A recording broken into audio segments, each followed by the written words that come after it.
ये खौफनाक कहानी पाकिस्तान की एक सच्ची घटना पर आधारित है। कहानी है जावेद इकबाल नाम के एक खौफनाक सीरियल किलर की, जिसे मॉन्स्टर ऑफ पाकिस्तान भी कहा जाता है। उसने ऐसा जुर्म किया जो आज तक किसी भी देश में नहीं हुआ। जावेद इकबाल नाम का ये शख्स पाकिस्तान की रसूखदार फैमिली से बिलोंग करता था और इतना ही नहीं बल्कि वो काफी एजुकेटेड भी था। उसकी जिंदगी में सब कुछ अच्छा चल रहा था। फिर एक दिन उसने ऐसी वारदात को अंजाम दिया जिससे उसके घर वालों ने भी उससे किनारा कर लिया और जज ने उसे ऐसी सजा सुनाई जो आज तक किसी भी जज ने किसी भी अपराधी को नहीं सुनाई है। सजा ऐसी थी जिसे सुनकर किसी का भी दिल दहल उठता। सजा इतनी भयानक थी जिसका विरोध मानव अधिकार आयोग वालों ने भी किया। इस केस में पाकिस्तान गवर्नमेंट को दोबारा उस अपराधी की सजा के बारे में सोचना पड़ा। फिर जावेद इकबाल को फांसी की सजा सुना दी गई। फांसी की सजा होने के कुछ दिन पहले ही किसी ने उसे जहर देकर मार दिया। अब सवाल ये उठता है, आखिर जावेद इकबाल कौन था और उसने ऐसा कौन सा जुर्म किया था जिसके चलते वो मॉन्स्टर ऑफ पाकिस्तान बन गया। उसे ऐसी कौन सी सजा सुनाई गई थी जिसके लिए मानवाधिकार को सामने आना पड़ा। 28 नवंबर, लाहौर पुलिस स्टेशन। हर दिन की तरह आज भी पुलिस स्टेशन में सब अपने अपने काम में बिजी थे। तभी वहां जावेद इकबाल नाम का शख्स पहुंचा। देखने में वो मीडियम कद काठी और मासूम सा दिखने वाला शख्स था। टीआई के पास पहुंचकर उसने कहा कि उसे कुछ कन्फेस करना है। टीआई की परमिशन मिलते ही उस शख्स ने बताया कि उसका नाम जावेद इकबाल है और उसने एक नहीं, दो नहीं, बल्कि पूरे 100 बच्चों की जानें ली हैं। उसकी बात सुनकर टीआई ने उस पर एक नजर डाली और हंसते हुए उसे बोला कि उसे सुबह सुबह मजाक करने के लिए पुलिस वाले ही मिले थे।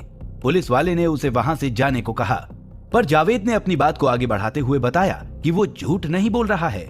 अगर वो चाहता तो वो 500 बच्चों की भी जान ले सकता था। उसके पास बहुत पैसे भी थे, लेकिन उसका टारगेट सिर्फ 100 बच्चों को मारना था। जावेद की बात सुनकर पुलिस वाले को गुस्सा आने लगा। उसने उसे कहा कि वो किसी अच्छे घर का लग रहा है और बात भी नॉर्मल तरीके से ही कर रहा है, तो क्यों वो जेल के पीछे जाना चाहता है। जावेद ने पुलिस वाले की आंखों में देखकर बताया कि वो झूठ नहीं बोल रहा है, लेकिन इस बार पुलिस वाले ने जोर से चिल्लाकर उसे वहां से जाने को कहा और पुलिस वाला अपने काम में बिजी हो गया। 10 दिन बाद पाकिस्तान के एक फेमस अखबार जंग के एडिटर और लाहौर पुलिस के पास एक लेटर आया। दोनों लेटर पर एक ही बात लिखी हुई थी, मैंने 100 बच्चों की जान ली है, चाहता तो 500 बच्चों को भी मार सकता था। मेरे पास बहुत पैसे हैं, लेकिन मैंने ऐसा नहीं किया क्योंकि मेरे पास सिर्फ 100 बच्चों को मारने का टारगेट था। मैं इस जुर्म के लिए सरेंडर करने थाने भी गया था, लेकिन मेरी बातों को सीरियस नहीं लिया गया, इसलिए मैं रावी नदी में कूदकर अपनी जान देना चाहता हूँ। साथ में एविडेंस के लिए मैं एक एड्रेस भी भेज रहा हूँ जहां आप अपनी आंखों से मेरा जुर्म देख सकते हैं। इस लेटर को पढ़कर लाहौर पुलिस को लगा कि फिर से कोई सरफिरा उनके साथ मजाक कर रहा है, लेकिन न्यूज एडिटर तुरंत अपनी हरकत पर आ गए। उन्होंने तुरंत अपने क्राइम रिपोर्टर को ऑफिस बुलाया। जैसे ही क्राइम रिपोर्टर उनके ऑफिस पहुंचे, एडिटर ने उन्हें वो लेटर देते हुए कहा कि उन्हें उस लेटर के पीछे की सच्चाई का पता लगाना है। एडिटर ने यह भी बताया कि लेटर के पीछे एड्रेस भी लिखा है, शादबाग के एक मकान का एड्रेस। जब रिपोर्टर लेटर में लिखे हुए एड्रेस पर पहुंचा तो उस मकान को देखकर कहीं से नहीं लग रहा था कि यहाँ कोई रहता है, लेकिन फिर भी सच्चाई जानने के लिए उसने मकान का अच्छी तरह मुआयना किया। तभी उसकी नजर मकान के पिछले हिस्से के एक दरवाजे पर गई जो कि खुला हुआ था। खुले दरवाजे को देखकर रिपोर्टर हिम्मत कर दरवाजे से मकान के अंदर दाखिल हुआ। अंदर का नजारा देखकर उसके होश उड़ गए। दीवारें खून से सनी हुई थी। उस खून से सनी दीवार को देखकर रिपोर्टर एक पल के लिए सहम गया। फिर उसकी नजर दीवार से हटकर फर्श पर गई जहां 2 थैले रखे हुए थे। रिपोर्टर ने उन्हें चेक किया। एक थैली में बच्चे के कपड़े रखे हुए थे और वहीं दूसरी थैली में बच्चों के ढेर सारे जूते और चप्पलें रखी हुई थी और साथ में एक डायरी भी थी। रिपोर्टर ने डायरी खोली जिसमें मरने वाले बच्चों के नाम और उनकी तस्वीरें थे। ये देखकर रिपोर्टर को तो ये समझ आ गया कि ये मामला गड़बड़ है और तहकीकात करने के बाद उसे वहां कुछ और नजर नहीं आया। अब वो हिम्मत कर दरवाजे से वापस लौट ही रहा था, तभी उसकी नजर दरवाजे के बाहर रखे 2 ड्रम पर गई। उसने ड्रम खोलकर देखा तो वो ड्रम एसिड से भरा हुआ था और उसमें इंसानी मांस डाले गए थे। उसके खुलते ही इतनी बुरी बदबू आने लगी कि वहां खड़े होना मुश्किल हो गया। सारे एविडेंस देखने के बाद रिपोर्टर ने अपने एडिटर को इन्फॉर्म किया और साथ में पुलिस को भी इन्फॉर्म किया गया। अगली सुबह लाहौर के न्यूज़पेपर में इस खबर के छपते ही सनसनी मच गई। अब हमारे जहन में अगला सवाल ये उठता है कि ये सीरियल किलर जावेद इकबाल कौन था और ये कहां से आया था। तो आइए हम नजर डालते हैं जावेद इकबाल की पिछली जिंदगी पर। 1961 में जन्मा जावेद इकबाल 8 भाई बहनों में छठे नंबर का था। उसने लाहौर के गवर्नमेंट इस्लामिया कॉलेज में पढ़ाई की और बाद में स्टील रिक्वेस्टिंग बिजनेस में कदम रखा। जब तक वो शादबाग में अपने पिता के मकान में रहता था तब तक वो बिल्कुल नॉर्मल था। लाहौर पुलिस और जंग एडिटर के पास ये लेटर दिसंबर फर्स्ट वीक 1999 में पहुंचा था। सबूत मिलने के बाद पुलिस भी हरकत में आ गई। लेटर में लिखा गया था कि वो रावी नदी में कूदकर अपनी जान दे देगा। इसलिए पुलिस ने इस बात को सीरियस लेकर पूरी नदी में उसकी लाश ढूंढने के लिए जाल बिछाया, लेकिन उसकी लाश का कहीं पता नहीं चला। अब सभी को लगने लगा कि कातिल ने ये लाइन लिखकर सभी को गुमराह किया था।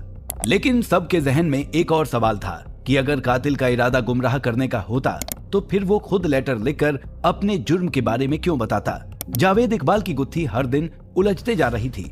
पुलिस वाले भी अपनी लापरवाही की वजह से शर्मिंदा हो रहे थे। कहा जाता था कि जावेद इकबाल को पकड़ने के लिए पाकिस्तान ने जो स्टिंग ऑपरेशन किया था वो अब तक पाकिस्तान के इतिहास का सबसे बड़ा स्टिंग ऑपरेशन है। आखिर इतना बड़ा सीरियल किलर जावेद इकबाल कहाँ गायब हो गया?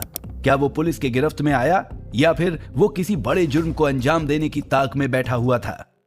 जब जावेद का कहीं पता न चला तब पुलिस वाले कड़ी जोड़ते हुए जावेद इकबाल के घर वालों के पास पहुंचे, लेकिन वहां भी उनके हाथ कुछ न लगा, क्योंकि घर वालों ने पुलिस वालों से कहा कि उन्होंने सालों पहले ही जावेद से किनारा कर लिया था। अब पुलिस वाले और ज्यादा परेशान होने लगे। 30 दिसंबर 1999 के दिन एक शख्स जंग अखबार के एडिटर के पास पहुंचा। वहां पहुंचकर उसने पूरे कॉन्फिडेंस के साथ एडिटर के साथ शेक हैंड किया और एडिटर की हालत खराब हो गई जब उस शख्स ने कहा कि 1 हफ्ते पहले जो लेटर आपके पास आया था वो मैंने ही आपको भेजा था। एडिटर और कुछ समझ पाता उसके पहले ही उस शख्स ने कहा कि मेरा नाम जावेद इकबाल है और मैं यहाँ आपके अखबार में अपना इंटरव्यू देने आया हूँ। आप अपने किसी अच्छे रिपोर्टर से कहकर मेरा इंटरव्यू ले लीजिए, क्योंकि मेरी कहानी जरा दिलचस्प है। इंटरव्यू देने के पहले जावेद इकबाल ने एडिटर से कहा कि जब मेरा इंटरव्यू खत्म हो जाए तो आप आर्मी को कॉल कर देना, क्योंकि मुझे पुलिस वालों पर जरा भी भरोसा नहीं है। ये कहने के बाद जावेद इकबाल ने अच्छी तरह न्यूज रिपोर्टर को अपना इंटरव्यू दिया और जब इंटरव्यू खत्म हुआ तो आर्मी के 4 जवान वहां पहुंचे और वो जावेद इकबाल को अरेस्ट कर अपने साथ वहां से ले गए। आर्मी वालों ने जावेद इकबाल से पूछताछ की, तब उसने वही स्टेटमेंट दिया जो उसने जंग ऑफिस में दिया था। जावेद इकबाल से स्टेटमेंट लेकर आर्मी वालों ने उसे लाहौर पुलिस के हवाले कर दिया और वहां पूछताछ के दौरान भी उसने वही कहा जो उसने जंग न्यूज़पेपर ऑफिस में और आर्मी वालों के सामने कहा था। उसका स्टेटमेंट सुनकर लाहौर पुलिस भी सख्ते में आ गई।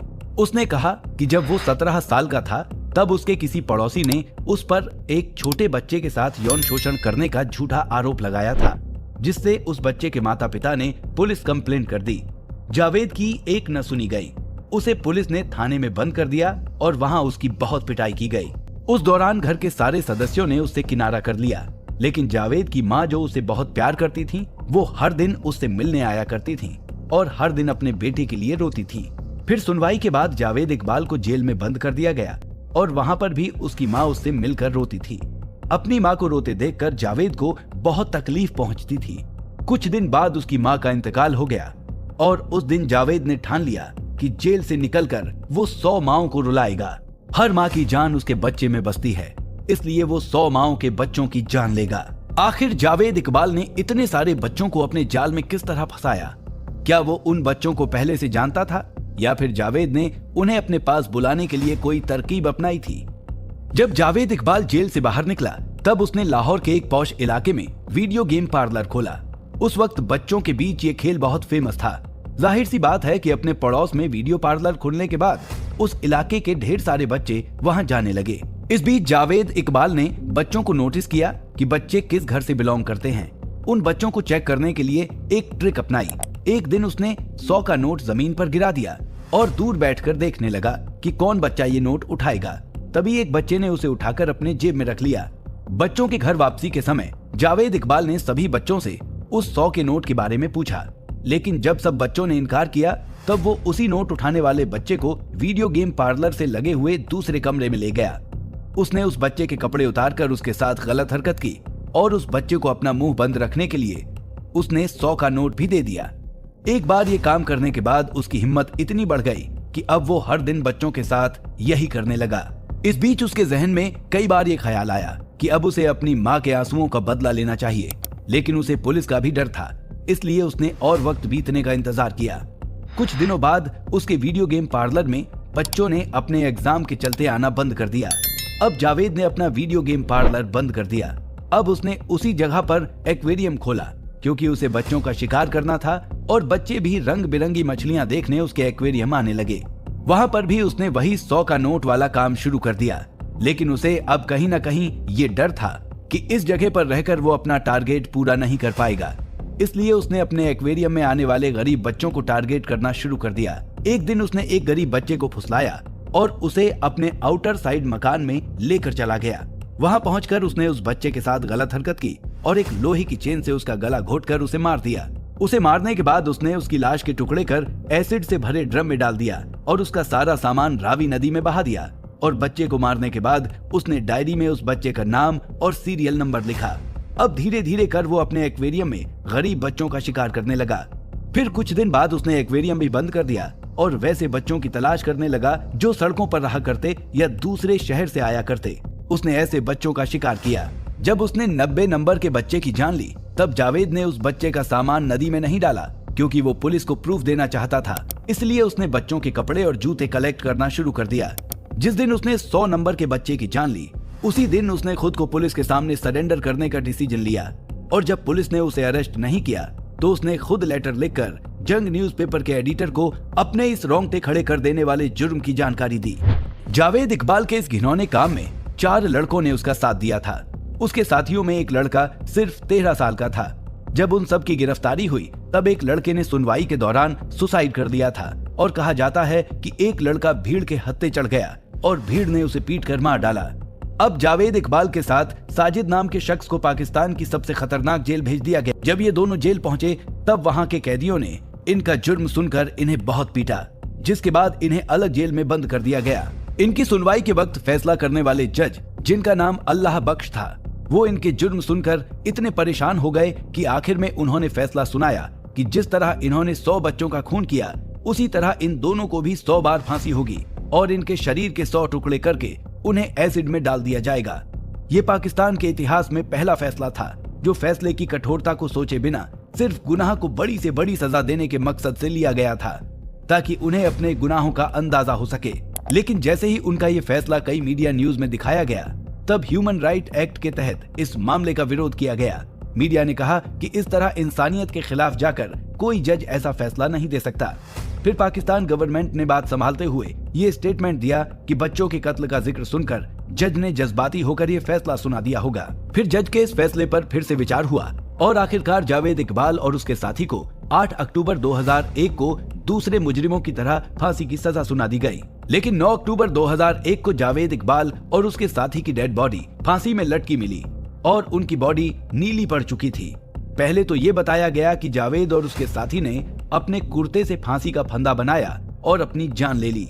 पर काफी इन्वेस्टिगेशन के बाद ये पता चलता है कि जिस रात जावेद और उसके साथी की मौत हुई थी, उस रात जेल के सारे सीसीटीवी फुटेज 4 से 5 घंटे के लिए बंद थे और वहां के गार्ड्स को भी इस बारे में कुछ भी पता नहीं था।